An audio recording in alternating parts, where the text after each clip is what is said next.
I want to talk about how I came to Islam. When I was around 14, I got kicked out of my mum's house. When I was around 15, I got kicked out of my dad's house. I come from a broken family. I never had no role models. Before I was a Muslim, I went through the housing crisis, so most of my friends left.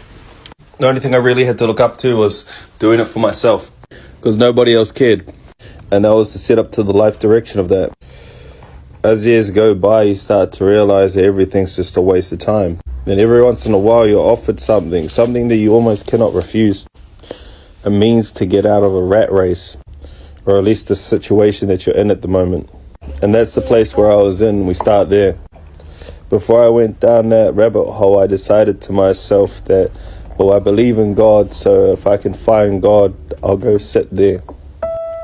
Then if not, then I chased a rabbit down the hole to the Emerald City. So I went and I had 3 questions to answer. Is the book free? How do they judge other religions? Do they practice their religion? And that's just talking about religion. Again, I'm going to say it again. I believed in God. I didn't have a religion. So first I went to the Christians and I asked them for a book. Most of them told me to buy a book. Some decided to tell me that I should buy a book and then gave me a book anyway. Thank you, darling. And based off those 2 types of situations, I just decided that wasn't it. The book should be free. The only ones who gave me a free book were the Mormons, but I didn't accept their message. And previously, the only ones who gave me a free Bible were the Jehovah's Witness as well. So I ended up ringing up a masjid and asked for a book.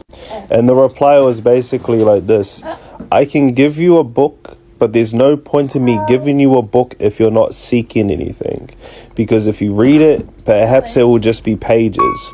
But if you are seeking something, then maybe it might be of worth. Now, that's not the exact wording, but it was along the lines of that. So the book was free. Now, the next part was my wife. She was Catholic, and I decided to take her church thingies, her crosses and things, just to see how they would judge me, which comes to my next question. How will I be judged looking like someone else?